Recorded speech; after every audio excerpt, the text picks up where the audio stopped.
رمضان کے بعد سب سے زیادہ فضیلت والا اگر کوئی مہینہ ہے تو وہ یہ محرم کا مہینہ ہے۔ کیوں؟ اس لیے کہ اس کو شہر اللہ المحرم قرار دیا ہے۔ اور بلکہ ایک مرفوع روایت بھی ملتی ہے، اللہ کے نبی صلی اللہ علیہ وسلم کا ارشاد ہے محرم کے روزوں سے متعلق کہ افضل الصیام بعد رمضان شہر اللہ المحرم، کہ رمضان کے بعد سب سے زیادہ فضیلت والے روزے اگر ہیں تو وہ محرم کے روزے ہیں۔ اسی طرح جو ہے اور روایات میں بھی اس کے فضائل آئے ہیں، چنانچہ اللہ کے نبی صلی اللہ علیہ وسلم کا بھی اہتمام رہا کہ اس مہینے میں آپ روزہ رکھا کرتے تھے۔ بلکہ ایک صحابیہ ہے حضرت ربیہ بنت معوذ رضی اللہ تعالی عنہ، وہ تو یہ فرماتی ہیں کہ رمضان کے روزے فرض ہونے سے پہلے محرم کے روزے ہم رکھتے تھے، اور اتنا اہتمام کرتے تھے کہ ہمارے جو شیر خار یعنی دودھ پیتے بچے ہیں، ان بچوں کو بھی ہم روزہ رکھواتے تھے۔ بلکہ محرم کے روزے فرض ہونے سے پہلے رمضان کے روزے فرض ہونے سے پہلے محرم کا روزہ فرض تھا، لیکن پھر اس کے بعد جب رمضان کے روزے فرض ہو گئے تو اس کے بعد ظاہر ہے کہ اس کی فرضیت ختم ہو گئی، البتہ اس کی سنیت باقی رہی، یعنی محرم کی 10ویں تاریخ کو روزہ رکھنا سنت ہے۔ البتہ 9ویں ہجری میں اللہ کے نبی صلی اللہ علیہ وسلم کو یہ پتا چلا کہ یہود بھی 10ویں تاریخ کو روزہ رکھتے ہیں۔ آپ نے پوچھا کہ کس بنیاد پر آپ لوگ روزہ رکھتے ہیں، تو انہوں نے بتایا کہ اس دن اللہ تعالیٰ نے بنی اسرائیل کو فرعون کے ظلم و ستم سے نجات عطا فرمائی تھی موسیٰ علیہ السلام کے ذریعے سے، تو اس کے شکرانے میں ہم روزہ رکھتے ہیں۔ تو اللہ کے نبی صلی اللہ علیہ وسلم نے فرمایا کہ ہم موسیٰ علیہ السلام کے زیادہ حقدار ہیں، تو اس اعتبار سے البتہ یہود بھی چونکہ رکھتے ہیں تو اس لیے ہم تھوڑی سی یہود کی مخالفت کریں گے کہ یہود چونکہ ایک دن کا روزہ رکھتے ہیں، ہم 2 دن کا روزہ رکھیں گے، 9ویں اور 10ویں تاریخ کا روزہ رکھیں گے، یا پھر 10ویں اور 11ویں کا روزہ رکھیں گے، تاکہ یہود کی مخالفت ہو جائے۔ تو اس سے ایک سب سے اہم اور بڑی بات ہمیں یہ سمجھ میں آتی ہے کہ اللہ کے نبی صلی اللہ علیہ وسلم نے عبادات میں بھی، روزے میں بھی یہود کے ساتھ مناسبت جو موافقت نظر آ رہی تھی، برابری نظر آ رہی تھی، اس کو پسند نہیں فرمایا اور اس کی مخالفت کی۔ تو اس سے سب سے پہلا سبق تو ہمیں یہ ملتا ہے کہ ہمیں یہود اور نصارہ اور مشرکین، دیکھیے اسلام نے ہمیں خود ایک لائف سٹائل دیا ہے، زندگی گزارنے کا ایک طریقہ دیا ہے۔ تو وہ زندگی گزارنے کا طریقہ کون سا ہے؟ کہ اللہ کے نبی صلی اللہ علیہ وسلم کی سنتوں کا طریقہ، لقد کان لکم فی رسول اللہ اسوۃ حسنہ، کہ بہترین نمونہ بنا کر بھیجا ہے۔ تو لہٰذا ہمارے پاس اپنا لائف سٹائل موجود ہے، ہمیں کسی کے لائف سٹائل کو کاپی کرنے کی ضرورت نہیں ہے۔ تو اس روایت سے ہمیں یہ بات پتہ چلتی ہے، جب اللہ کے نبی صلی اللہ علیہ وسلم نے عبادات میں یہود کی کاپی کرنے کو پسند نہیں کیا، تو پھر معاملات میں اور عادتوں میں اور رہن سہن میں یہ کیسے گوارا ہو سکتا ہے کہ امت مسلمہ کسی اور امت کی یا کسی اور قوم کی کاپی کرے، جبکہ ان کے پاس اللہ کے نبی صلی اللہ علیہ وسلم جیسی شخصیت موجود ہے۔ تو بہرحال تو اس وجہ سے کل کے دن کا یعنی 10ویں تاریخ کا روزہ رکھنا یہ سنت ہے، اور اس کے ساتھ ساتھ اگر ایک دن اور بڑھا دیتے ہیں تو یہود کی مخالفت ہو جائے گی۔ البتہ علماء نے یہ بات بھی لکھی ہے کہ اگر کوئی 2 دن کا روزہ نہیں بھی رکھ سکتا ہے تو کم سے کم ایک دن کا روزہ رکھے۔ تو اس ایک دن کے روزے کی فضیلت کے بارے میں آتا ہے کہ اللہ تبارک تعالیٰ ایک یعنی 10 محرم کے روزہ رکھنے کی برکت سے اللہ تبارک تعالیٰ پچھلے ایک سال کے گناہ معاف فرما دیتے ہیں۔ تو کتنی بڑی بات ہے کہ ایک دن کا روزہ اور ایک سال کے گناہ معاف ہو جاتے ہیں۔ تو اس اعتبار سے یہ اللہ کے نبی صلی اللہ علیہ وسلم کے معمول میں سے بھی ہے، عمل بھی ہے، اور اس کی فضیلت بھی گویا کہ بتائی گئی ہے۔ تو اس وجہ سے کل کا دن یا آج اور کل بہت سو نے روزہ رکھا ہوگا، آج رکھا ہوگا، یا پھر کل اور پرسوں 2 دن کا روزہ رکھنا چاہیے۔ اب جو ہے اسی موقع پر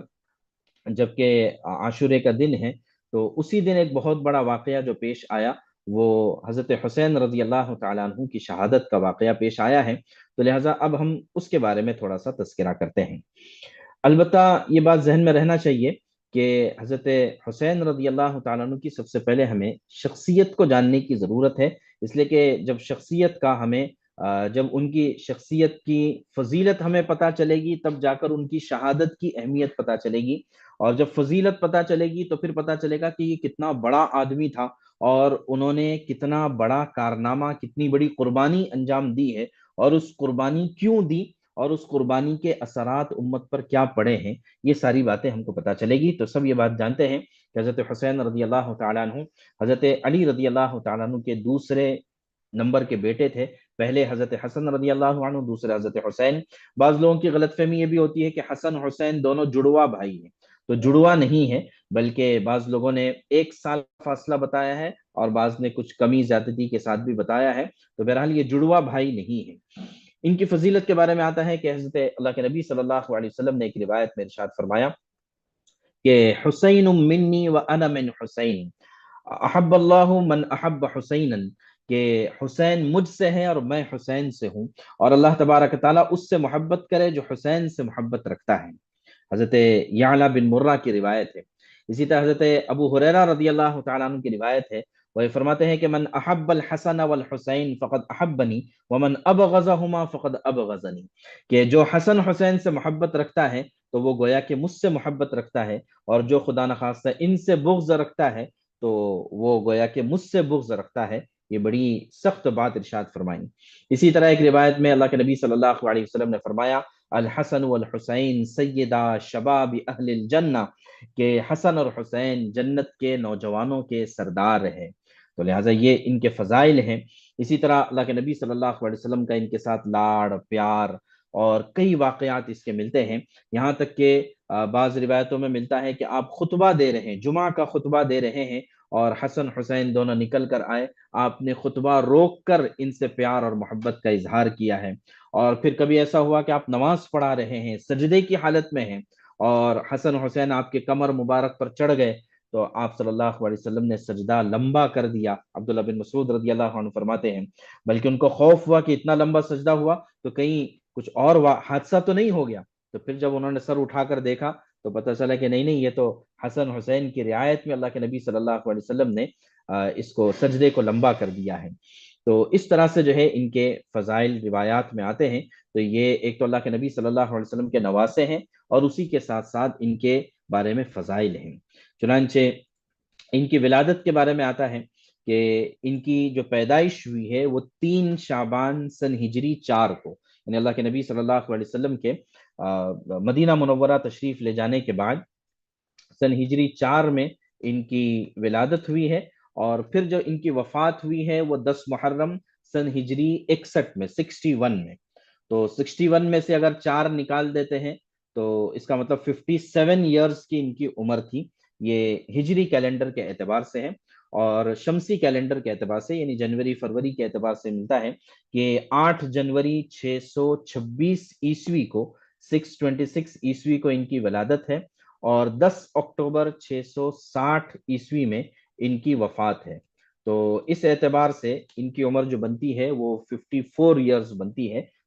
شمسی کیلنڈر کے اعتبار سے۔ تو قمری کیلنڈر کے اعتبار سے 57 اور شمسی کیلنڈر کے اعتبار سے 54 ایئرز کی ان کی عمر بنتی ہے، یعنی 50-55 سال کے آس پاس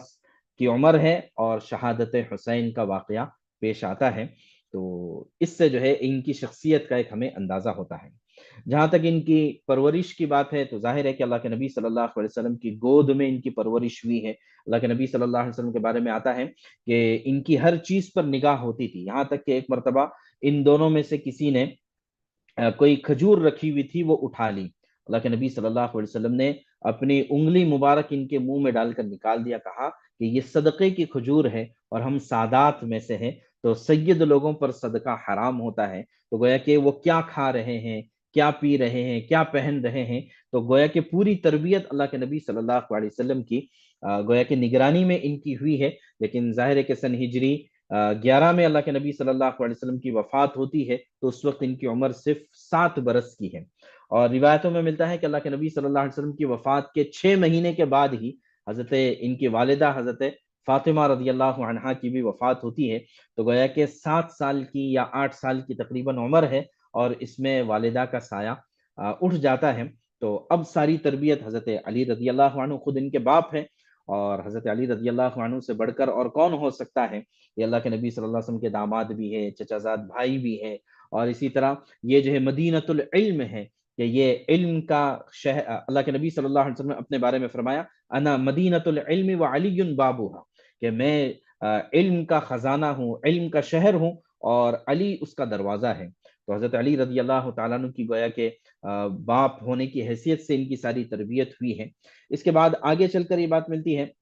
کہ انہوں نے ایسا نہیں تھا کہ صرف صاحبزادگی میں زندگی گزاری۔ صاحبزادگی مطلب یہ ہوتا ہے کہ وہ پدرم سلطان بود، کہ میرا باپ تو بادشاہ تھا،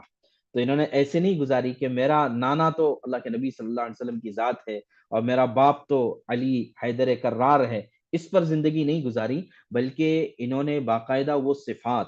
اور وہ قربانیاں پیش کی ہے جو ایک آدمی کی شخصیت کو بلند بناتے ہیں۔ یعنی صرف خاندانی شرافت کی وجہ سے ان کے فضائل نہیں ہیں، بلکہ ان کی اپنی ذات کے فضائل ہے، ذات کو انہوں نے ایسا بنایا تھا، اپنے کیریکٹر کو ایسا ڈیولپ کیا تھا کہ اس کی وجہ سے ان کی شان بڑھتی چلی گئی۔ چنانچہ ان کے بارے میں ملتا ہے کہ انہوں نے اس وقت میں جہاد ہوتا تھا، یعنی اللہ کے نبی صلی اللہ علیہ وسلم جس پیغام کو لے کر آئے تھے اس پیغام کو دنیا تک پہنچانا۔ چنانچہ اس زمانے میں افریقہ کا جہاد چل رہا تھا، اس کے بارے میں ملتا ہے کہ حضرت حسین رضی اللہ تعالیٰ عنہ نے اس میں شرکت فرمائی تھی۔ اسی طرح تبرستان ایک علاقہ تھا، وہاں کی فتح میں شریک ہوئے تھے، افریقہ کی فتح میں، تبرستان کی فتح میں، جرجان کی فتح میں۔ یہ تین بڑے بڑے علاقے ہیں اسلامی تاریخ کے، تو اس کے فتوحات میں حضرت حسین رضی اللہ تعالیٰ عنہ امیر بن کر نہیں بلکہ تابع اور معمور بن کر، اور ایک اعتبار سے اپنی جان ہتھیلی پر رکھ کر گویا کہ جہاد کے لیے تیار ہو گئے تھے۔ ایک اعتبار سے ہم کہہ سکتے ہیں جیسے کہ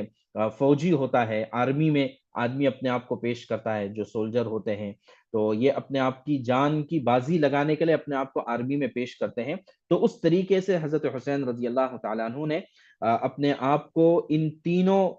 گویا کہ لڑائیوں میں، یا تینوں جگہوں کی فتح میں اپنے آپ کو پیش کیا تھا، افریقہ، تبرستان اور جرجان۔ اس کے علاوہ مشہور لڑائیاں، ایک جنگ جمل ہوئی ہے، اس کے پس منظر میں ہم نہیں جاتے ہیں، لیکن یہ مسلمانوں کے آپس میں ہی یہ لڑائی ہوئی تھی، جنگ جمل، اور اسی طرح جنگ صفین، اس میں بھی یہ شریک رہے ہیں۔ تو بہرحال پھر اس کے بعد یہ ہوا کہ اچھا انہوں نے حضرت ابو بکر صدیق رضی اللہ عنہ کا زمانہ بھی پایا، پھر حضرت عمر بن خطاب کا زمانہ بھی پایا، پھر حضرت عثمان بن عفان کا زمانہ بھی پایا، اور حضرت علی رضی اللہ عنہ جو کہ ان کے والد تھے ان کا زمانہ بھی پایا۔ یہ چاروں خلفائے راشدین ہیں۔ اور پھر ان کے بعد جو ہے اہل سنت والجماعت کے نزدیک خلیفہ راشد حضرت حضرت حسن بن علی رضی اللہ عنہ، تو اپنے بڑے بھائی کی خلافت کا زمانہ بھی پایا، ان کی خلافت 6 مہینے تک چلی تھی۔ پھر اس کے بعد جو ہے خلیفہ بنے تھے حضرت معاویہ بن ابی سفیان رضی اللہ عنہ، صحابی رسول ہیں، تو ان کے خلافت کا زمانہ بھی انہوں نے پایا تھا۔ اور خلافت کا مطلب یہ ہوتا تھا اس زمانے میں کہ آپ کو جو بھی امیر ہے اس امیر کے آپ کو تابع ہونا ہے، سب سے پہلے اس امیر کے ہاتھ پر آپ کو بیعت کرنا ہے، اور بیعت کر کر اس کی تابع داری میں زندگی گزارنا ہے۔ تو یہ امیر کا مطلب ہوتا تھا، نمازیں بھی انہی کے پیچھے پڑھنی ہوتی تھی، جمعہ بھی، عیدین بھی، حج بھی انہی کے گویا کہ نگرانی میں کرنا پڑتا تھا۔ تو یہ خلافت کا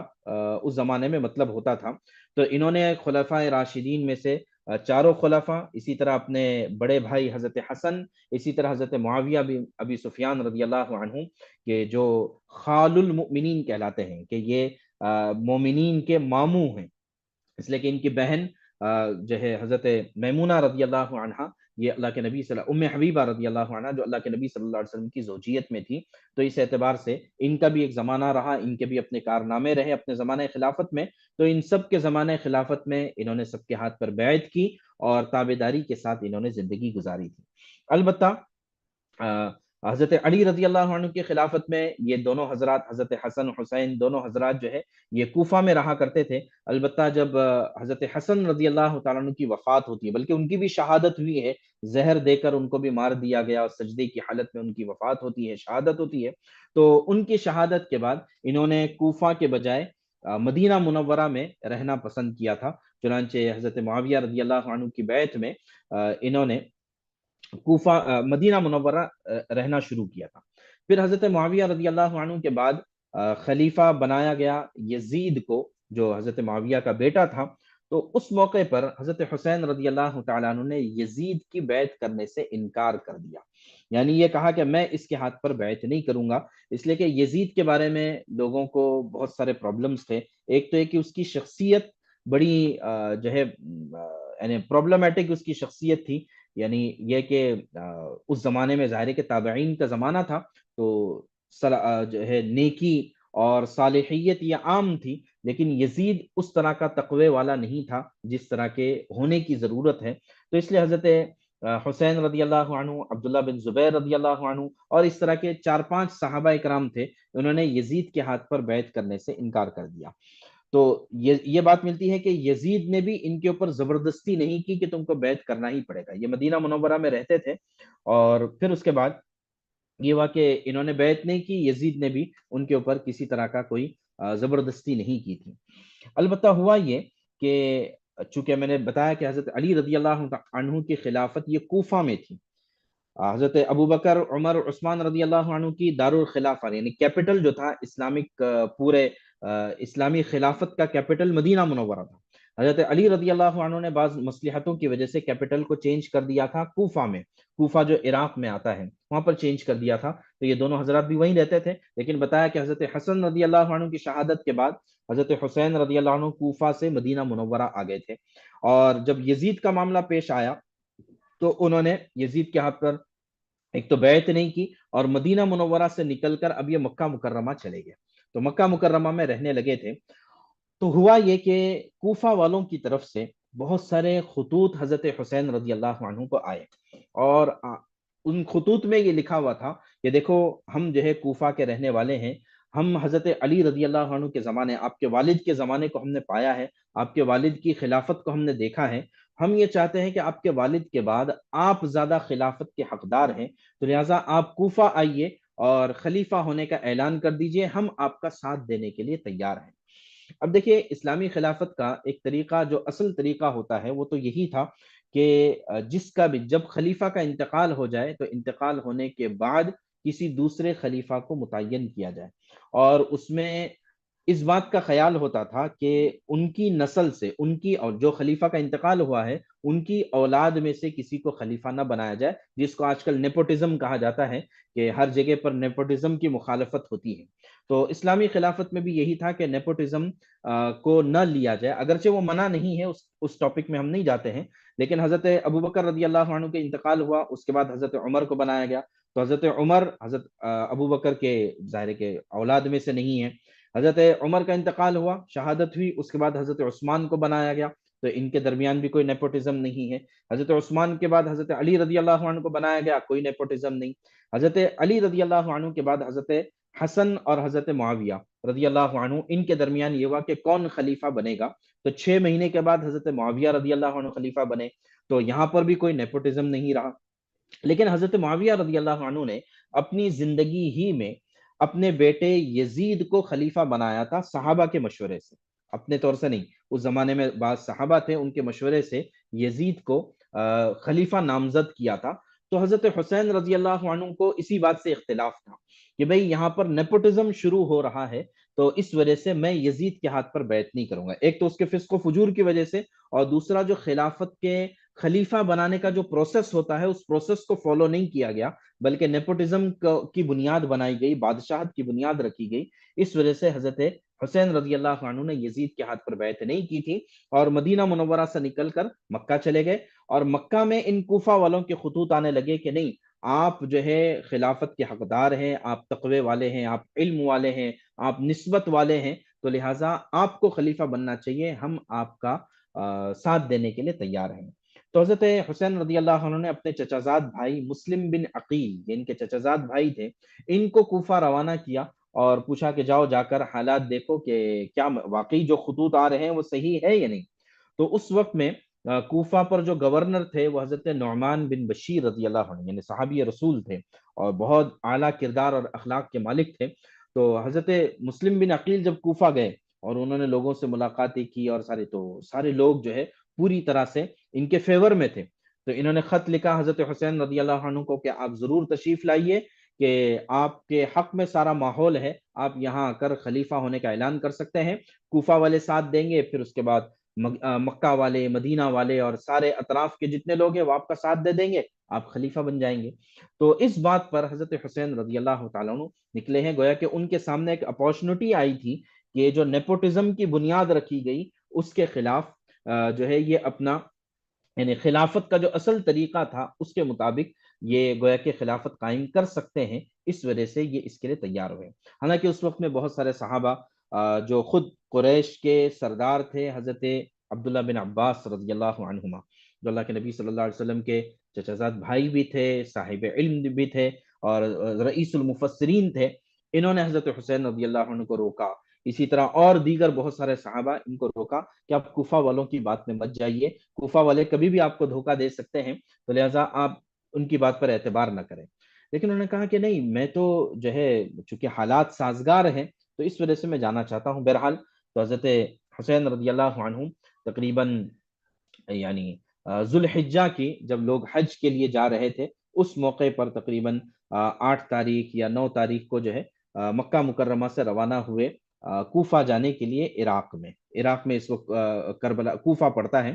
تو لہٰذا جیسے آپ وہاں سے نکلے تو آپ کے ساتھ آپ کے خاندان والے تھے، اور جہاں جہاں سے گزر رہے تھے لوگ آپ کے ساتھ پوری طرح سے شامل ہو رہے تھے، اور لوگوں کو پتا چلا کہ بھئی واقعی حضرت حسین رضی اللہ عنہ خلافت کا اعلان کرنے والے ہیں، تو اس وجہ سے ہم سب ان کا ساتھ دینے کے لیے تیار ہیں۔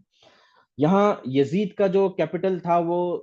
دمشق تھا، ڈماسکس جسے کہا جاتا ہے، وہاں پر تھا۔ اس کو پتا چلا کہ کوفہ میں یہ سارا ماحول بن رہا ہے، تو اس نے یہ کیا کہ کوفہ کے گورنر، میں نے بتایا حضرت نعمان بن بشیر رضی اللہ عنہ تھے، تو ان کو گورنری سے معزول کر دیا اور ان کے جگہ پر ایک شخص کو بٹھایا جس کا نام تھا عبید اللہ بن زیاد۔ یہ صحابی نہیں تھا عبید اللہ بن زیاد، یہ بڑا سخت قسم کا آدمی تھا۔ اس کو کوفہ پر بٹھایا اور یہ کہا کہ کوفہ میں جو بغاوت کی ماحول بن رہا ہے اس کو کنٹرول کرنا ہے۔ چنانچہ عبید اللہ بن زیاد یہاں پر آیا۔ سب سے پہلے اس نے مسلم بن عقیل رضی اللہ عنہ، جو کہ صحابی رسول تھے، حضرت حسین رضی اللہ عنہ کے چچا زاد بھائی تھے، ان کو سب سے پہلے قتل کر دیا،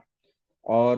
ساری جو لوگ ماحول بن رہا تھا حضرت حسین رضی اللہ عنہ کے حق میں، اس پورے ماحول کو اس نے چینج کر دیا اور پوری طرح سے کنٹرول کوفہ پر پا لیا۔ اب درمیان میں جب آدھے راستے پر پہنچے ہیں، حضرت حسین رضی اللہ عنہ کو صحیح بات کی خبر ملی۔ ظاہر ہے کہ اس زمانے میں کمیونیکیشن اتنا آسان تو نہیں ہوتا تھا۔ حضرت حسین رضی اللہ عنہ کو اس بات کی خبر ملی کہ مسلم بن عقیل کو قتل کیا گیا ہے، اور جو ہے عبید اللہ بن زیاد کوفہ میں گورنر بن گیا ہے، اب کیا کرنا ہے؟ تو کئی ہزار کے لوگ ان کے ساتھ شامل تھے۔ سب سے کہا کہ بھئی دیکھو کہ میں جس ارادے سے نکلا تھا، اب یہ ارادہ تو پورا ہوتا ہوا نظر نہیں آتا۔ زبالہ نام کا ایک مقام تھا، یہاں پر حضرت حسین رضی اللہ عنہ نے یہ بات کہی، تو لہٰذا تم لوگ، میں لڑائی جھگڑا نہیں چاہتا ہوں، تم لوگ بھی اپنے اپنے گھروں پر چلے جاؤ، اور جو ہے ہم لڑائی جھگڑا نہیں چاہتے ہیں۔ لیکن وہی حضرت مسلم بن عقیل رضی اللہ عنہ کے جو بعض خاندان والے، ان کے بیٹے، ان کے بھائی وغیرہ تھے ساتھ میں، کہا کہ نہیں، ہم تو اپنے بھائی کے خون کا بدلہ لیں گے۔ تو پھر بھی حضرت حسین نے کہا کہ ٹھیک ہے، جو دیگر لوگ ہیں وہ چلے جائیں، جو مکہ سے ہمارے ساتھ 72 لوگ جس میں عورتیں مرد سب شامل ہیں، یہ خالی ہمارے ساتھ چلیں گے۔ چنانچہ باقی سارے لوگ چھٹ گئے۔ اب جو ہے آگے چلے تو عبید اللہ بن زیاد کی طرف سے ایک شخص آیا، عمر بن سعد، سعد بن ابی وقاص کا بیٹا تھا یہ عمر بن سعد۔ یہ پورا لشکر لے کر آیا اور اس نے کہا کہ آپ کو کوفہ آنا ہے، اور کوفہ آ کر عبید اللہ بن زیاد کے ہاتھ پر بیعت کرنی ہے۔ حضرت حسین رضی اللہ عنہ نے کہا عبید اللہ بن زیاد کے ہاتھ پر بیعت کرنے کا میرا کیا مطلب بنتا ہے؟ میرا جو بھی پرابلم ہے وہ یزید سے ہے، اور میں نے یزید کے ہاتھ پر ابھی تک بیعت نہیں کی، یزید نے بھی کوئی زبردستی نہیں کی، تو اب یزید کو چھوڑ کر عبید اللہ بن زیاد کے ہاتھ پر، گورنر کے ہاتھ پر میں کیوں بیعت کروں؟ میرا سٹیٹس زیادہ بڑا ہے، تو لہٰذا اگر جو کچھ بھی معاملہ کرنا ہوگا میں یزید کے ساتھ کروں گا، عبید اللہ بن زیاد کو بیچ میں آنے کی ضرورت نہیں ہے۔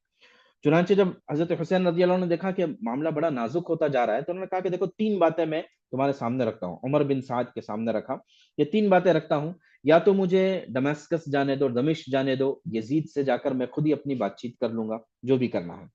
یا پھر دوسرا حل یہ ہے کہ میں مکے سے آیا تھا، مجھے واپس اجازت دے دو، میں اپنے پورے گھر والوں کے ساتھ مکہ واپس چلا جاتا ہوں، اور تیسرا یہ کہ تم یہ چاہتے ہیں کہ میں نہ ڈماسکس جاؤں نہ مکہ جاؤں، تو ایسا کرے کہ کہیں پر اگر مسلمانوں کا جہاد چل رہا ہے، جیسے میں نے بتایا اس سے پہلے افریقہ، تبرستان وغیرہ کے جہاد میں آپ شریک رہیں، کہ جہاں پر مسلمان آرمی کہیں پر کام کر رہی ہے، وہاں جا کر جو ہے میں اپنی زندگی گزار دوں گا، میرا کسی سے کوئی جھگڑا نہیں رہے گا، نہ یزید سے، نہ عبید اللہ بن زیاد سے، نہ کچھ کر۔ تو جو ہے یہ 3 باتیں رکھی، عمر بن سعد کو یہ بات سمجھ میں آئی، اس نے کہا کہ ٹھیک ہے، کوئی بات نہیں، یہ بات میں عبید اللہ بن زیاد تک پہنچاتا ہوں۔ عبید اللہ بن زیاد تک جب یہ بات پہنچی، اس نے کہا کہ نہیں، ان تینوں میں سے کوئی آپشن آپ کو نہیں ملے گا، آپ کے پاس ایک ہی آپشن ہے کہ آپ کہ آپ کو جو ہے عبید اللہ بن زیاد کے ہاتھ پر بیعت کرنی پڑے گی۔ تو حضرت حسین نے کہا کہ نہیں، ایسا نہیں ہو سکتا ہے کہ جھک کر اور اس طرح سے حق کے خلاف میں کسی سے بیعت نہیں کر سکتا۔ چنانچہ اب کربلا کے مقام پر پہنچے ہیں، اور جب کربلا کے مقام پر پہنچے اور ان کو بھی اندازہ ہو گیا تھا کہ غالباً 8 تاریخ کو یا 9 تاریخ کو کربلا کے مقام پر پہنچے، اور 2 دن اخیر کے 2 دن ایسے گزرے ہیں کہ جو 72 لوگوں کا قافلہ تھا ان کے اوپر پانی بند کر دیا گیا، حالانکہ دجلہ کا جو ندی ہے وہ بہت قریب تھی کربلا سے، لیکن اس کے باوجود ان کے اوپر جو اچھا سامنے کا جو لشکر تھا وہ تقریباً 4,000 یا 7,000 ملتا ہے کہ یہ 72 لوگ اور سامنے 4,000 یا 7,000 کا مجمع ہے، اور عمر بن سعد اس کی گویا کہ کمانڈنگ کر رہا تھا۔ تو ہوا یہ کہ یہی 10 تاریخ آئی، اور حضرت حسین رضی اللہ عنہ نے دیکھا کہ سوائے جنگ کے، سوائے لڑائی کے، اور سوائے اپنے حق کے لینے کے اور کوئی آپشن نہیں بچتا ہے، میرے تینوں آپشن کو ٹھکرایا گیا، اور جہاں تک ہے عبید اللہ بن زیاد کے ہاتھ پر بیعت کرنا، یہ تو کوئی بات سمجھ میں نہیں آتی ہے۔ چنانچہ 10 تاریخ کو پھر وہ لڑائی ہوئی، وہ جنگ ہوئی، اور واقعی اتنی دردناک جنگ تھی۔ عجیب بات ہے کہ نواسے رسول ہے سامنے، اللہ کے نبی صلی اللہ علیہ وسلم کے نواسے ہیں، اتنے فضائل ہیں۔ اللہ کے نبی صلی اللہ علیہ وسلم نے جو ہے اپنی وفات سے پہلے امت کے سامنے خطبہ دیا تھا، اس میں یہ کہا تھا کہ تمہارے درمیان 2 چیزوں کو چھوڑ کر جاتا ہوں، اس کا خیال رکھنا، ایک کتاب اللہ و عطرتی، کہ میری اللہ کی کتاب چھوڑ کر جاتا ہوں، اور میرا خاندان چھوڑ کر جاتا ہوں، ان کا خیال رکھنا۔ اتنے سارے فضائل اور فضیلتیں اور نسبتوں کے باوجود پتہ نہیں، آدمی جب پولیٹیکل پاور جب آدمی کے پاس آتا ہے تو اس کی عقل شاید ختم ہو جاتی ہے، یا پتہ نہیں کیا ہوتا ہے، تو اس کی وجہ سے یہ ان لوگوں نے، یہ 72 جو لوگ بظاہر نہتے تھے، بظاہر ان کے پاس بہت سارے تیر تلوار نہیں تھے، اور 72 میں عورتیں بھی تھیں، تو جو ہے ان لوگوں کی لڑائی ہوئی 10 محرم کو، اور صبح لڑائی شروع ہوئی، اور جو ہے ظہر کی نماز کا وقت آیا، ظہر کی نماز ان کو پڑھنے کا بھی موقع نہیں دیا گیا، خود پڑھی کہ نہیں پڑھی یہ بھی نہیں پتا ہے، لیکن یہ کہ ظہر کی نماز کا وقت آیا تو جب کہا گیا کہ بھئی جنگ روک دی جائے اور ہم نماز پڑھتے ہیں، کہا کہ نہیں، جنگ نہیں روکی جائے گی۔ تو جنگ کی حالت میں حضرت حسین رضی اللہ عنہ اور ان کے جو ساتھ دینے والے تھے، انہوں نے ظہر کی نماز ادا کی صلاۃ الخوف کے طور پر، اور عصر سے پہلے پہلے ان کی شہادت ہو گئی تھی۔ چنانچہ ایک شخص ملتا ہے سنان بن انس،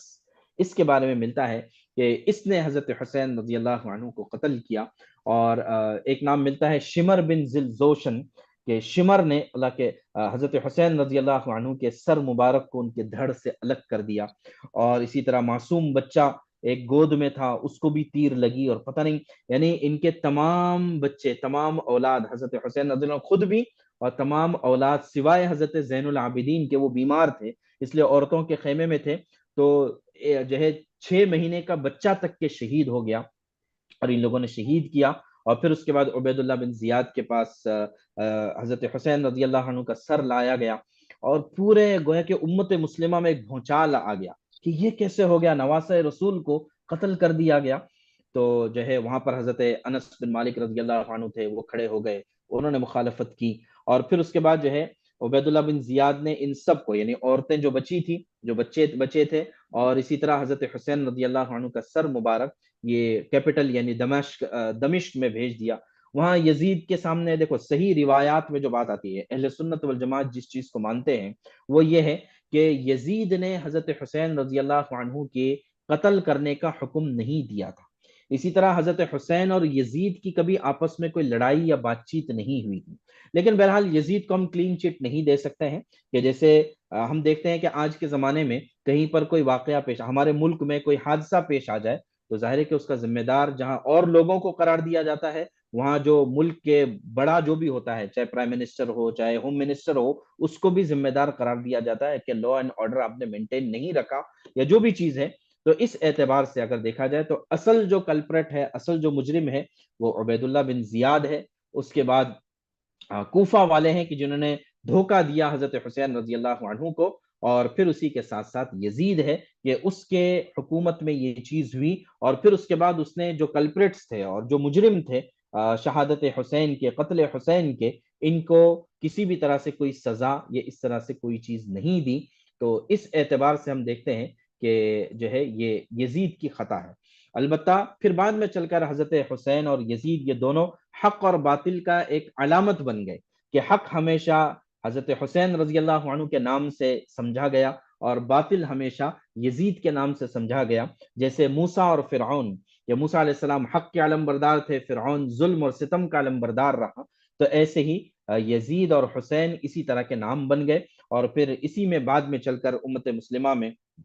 دو بڑے فرقے یا دو بڑی جماعتیں، اگرچہ وہ پہلے سے تھی، لیکن واقعہ شہادت حسین کے بعد یہ دو بڑی جماعتیں زیادہ پاورفل ہوئی. ایک اہل سنت والجماعت کہلاتے ہیں اور ایک شیعہ کہلاتے ہیں یا اہل تشیع کہلاتے ہیں. یہ دو گروپس بنے مسلمانوں میں امت مسلمہ کے، لیکن ہم اس میں حضرت اہل سنت والجماعت کو حق پر مانتے ہیں، حضرت حسین رضی اللہ عنہ کو حق پر مانتے ہیں. اسی کو کسی نے کہا ہے افضل ہے کل جہاں سے گھرانہ حسین کا،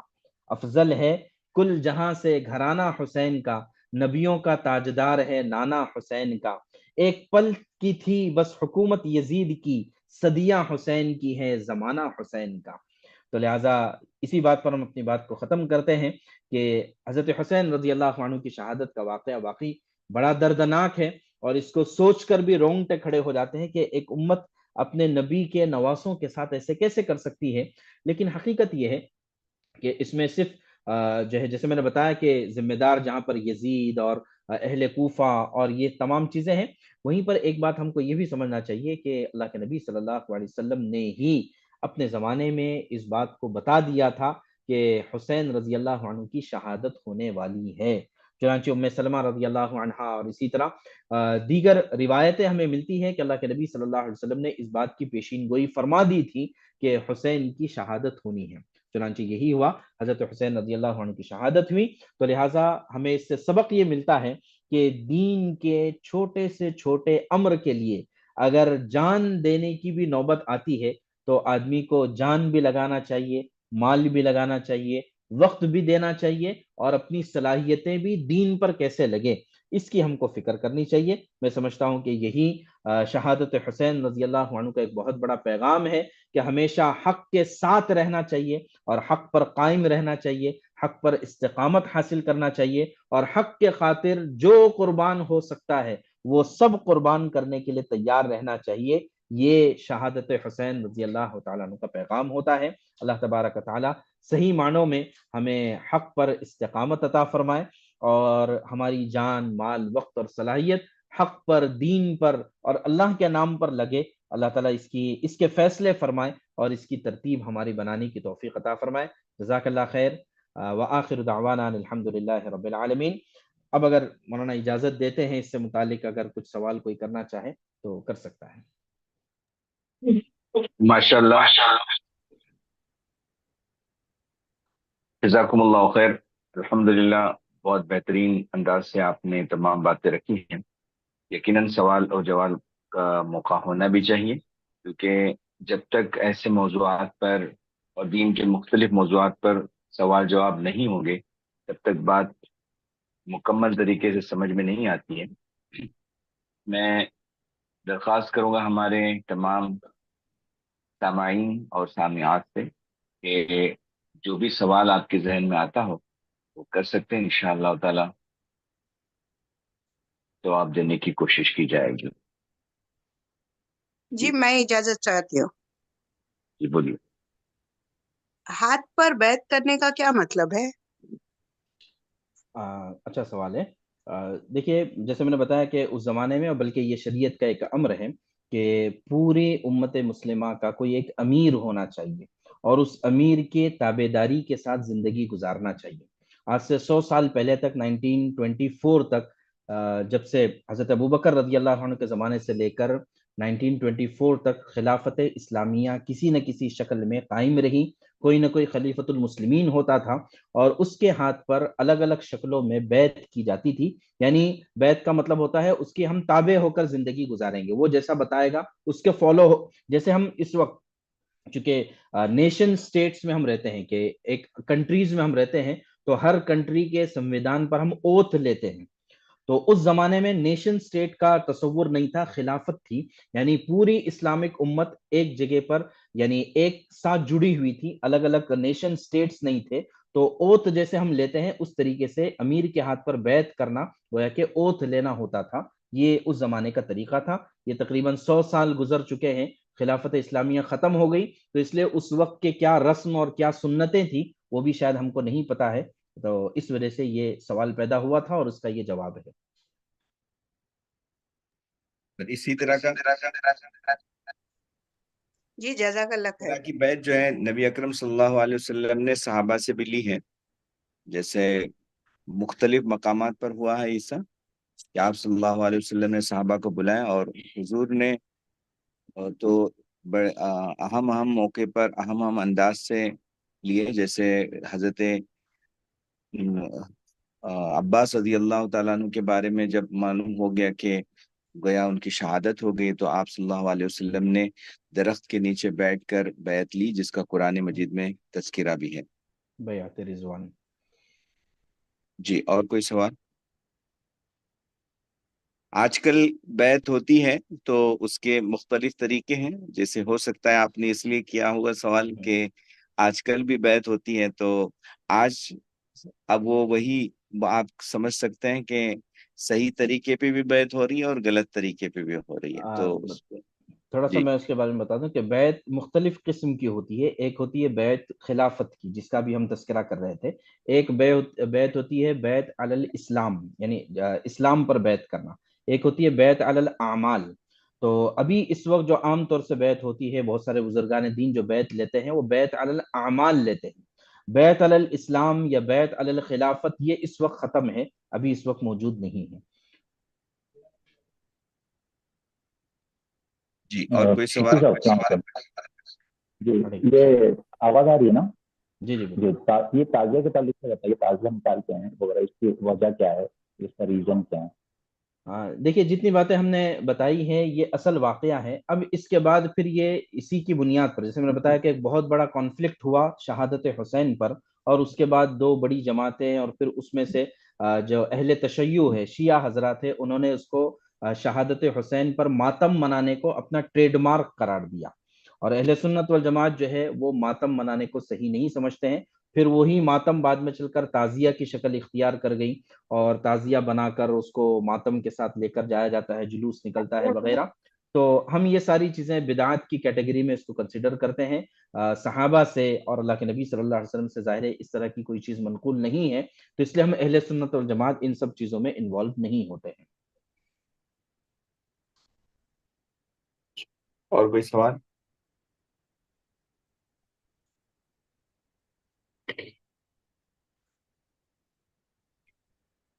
جی میرے خیال سے کافی ہے مولانا. جی, جزاکم اللہ خیر, بارک اللہ فیکم. ہم آپ کے بھی بہت بہت شکر گزار ہیں کہ آپ نے وقت نکالا. انشاءاللہ تعالی آئندہ بھی ایسے موضوعات پر ہم آپ کو دعوت دیتے رہیں گے, اور امید کرتے ہیں کہ آپ انشاءاللہ تعالی اس سلسلے کو جاری رکھیں گے. دعا پڑھ لیجیے. سبحان اللہ بحمدہ, سبحانک اللہم وبحمدک, اشہد ان لا الہ الا انت, نستغفرک.